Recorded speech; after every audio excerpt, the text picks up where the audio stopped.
entender un poquito más cómo nos atraviesa Internet en nuestras vidas, vamos a tomar contacto con la doctora Karina Bianculi, quien es investigadora del CONICET, de la Universidad Nacional de Mar del Plata, doctora en Historia y profesora adjunta de Antropología en la Facultad de Humanidades e integrante del Instituto de Humanidades y Ciencias Sociales de la Universidad Nacional de Mar del Plata. ¿Dije todo bien, doctora? Sí, ¿qué tal? Buenas noches, está todo muy bien. Muchas gracias por invitarme. Bueno, ¿cuál es su primera lectura de este día? El Día Mundial de Internet, esto que tanto nos atraviesa, casi como la sangre. Sí, tal cual, los escuchaba atentamente recién en sus comentarios y bueno, justamente lo que se festeja hoy, el Día de Internet, la efeméride, nos lleva a pensar que surge de una propuesta de una asociación de usuarios de Internet española que propuso justamente a la ONU en el año 2005 una participación mucho más activa de la sociedad civil para la gobernanza, para la participación en la definición de políticas, de regulaciones, además de los estados y las empresas que ya venían participando de estos foros internacionales, porque ya en ese momento, desde los años 2000, como bien decía Alejandro antes, se venía discutiendo, ¿no?, de la Internet como el futuro que estamos viviendo hoy. Y justamente otra pregunta acerca de Internet, que también Alejandro lo mencionaba, es ¿qué es Internet?, ¿no? Porque es como que está en todos lados, es ubicua, ¿no? Es muy pervasiva, claro. Es parte, pero también atraviesa el tejido tecnológico y social de nuestras vidas y de nuestras sociedades. Y justamente, ¿no?, Alejandro lo decía muy bien, en los 60 y 70 en Estados Unidos, y aquí nosotros hacemos, además de algún apunte, alguna coordenada histórica o temporal, también pensarlo en una clave política, en una clave geopolítica, ¿no? No se generó, doctora, no se generó en un garage, como dicen, Internet, sino tiene un trasfondo mucho más grande, importante, que tiene que ver con la geopolítica mundial.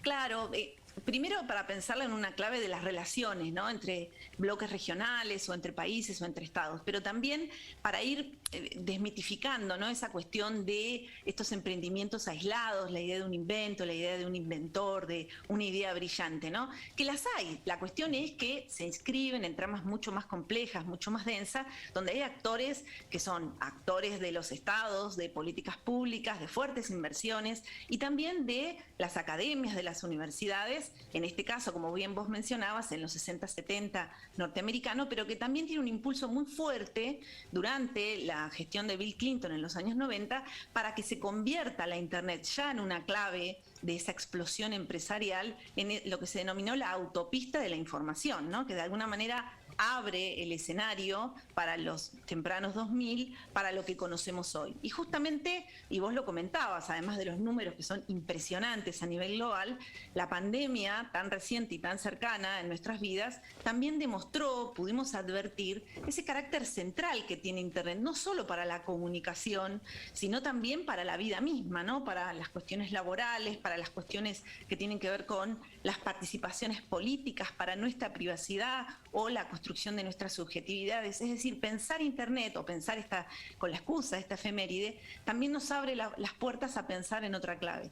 Y yo, como historiadora, a su vez, las efemérides siempre nos invitan a recordar, ¿no?, pero también a pensar y debatir, y justamente pensar Internet es también pensar la historia de la informática, no solamente en una clave global, sino también nacional, porque nuestra historia de la informática nacional, que tiene fuertes lazos regionales con países vecinos, también nos permiten recorrer la historia de científicas como Rebecca Guber, o instituciones como el Instituto de Cálculo, o políticas públicas como fueron las políticas de promoción industrial del alfonsinismo o el propio Plan Conectar Igualdad, si queremos más recientemente. Así que Internet es una gran excusa, o esta efeméride, este día de Internet, es una excusa para pensar la importancia y la centralidad de Internet de nuestras vidas, y también, y se discutió y es parte de la agenda pública, la idea de pensarla en una clave de servicio público o esencial, ¿no?, que también forma parte de una discusión súper actual. Doctora, justo a lo que hace relación a usted, se me venía a la cabeza un libro de una autora que se llama Natalia Suazo, seguramente lo ha leído o lo ha sentido, que tiene que ver con la guerra de Internet y esta guerra que se da a través de los cambios de paradigma y todo lo que está sucediendo con la conexión a través del mundo, de la fibra óptica.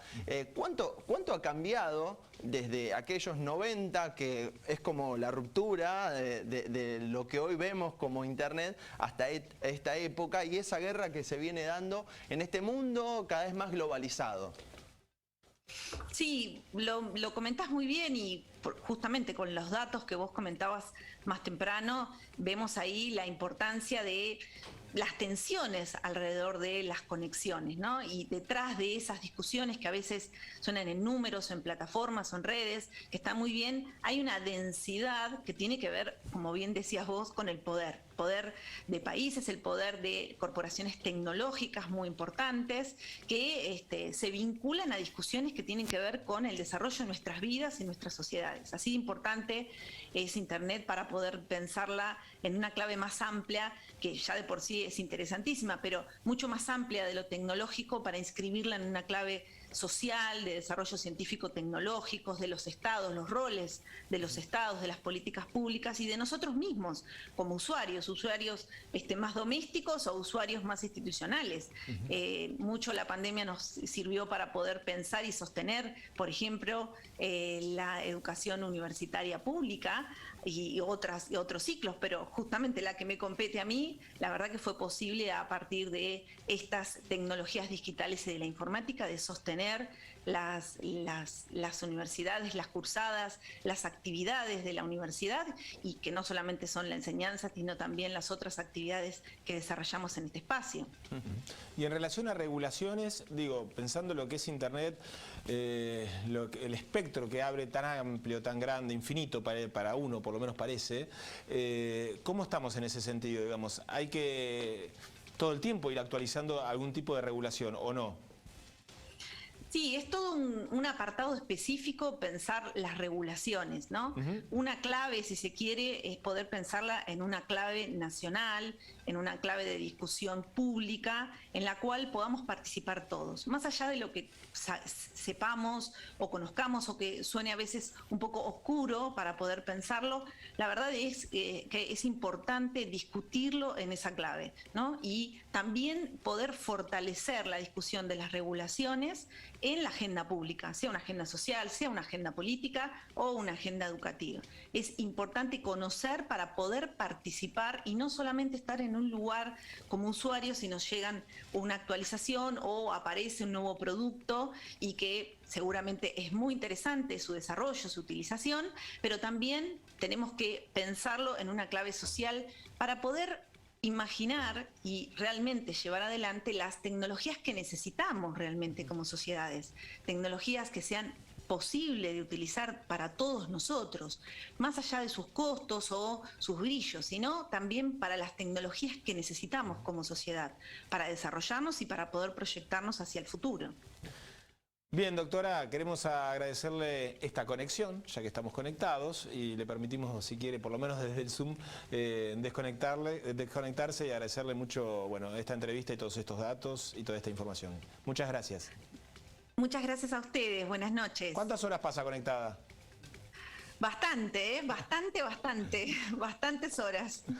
Bien, gracias, buenas noches, Gracias, un gusto. doctora. Bueno, y la gente...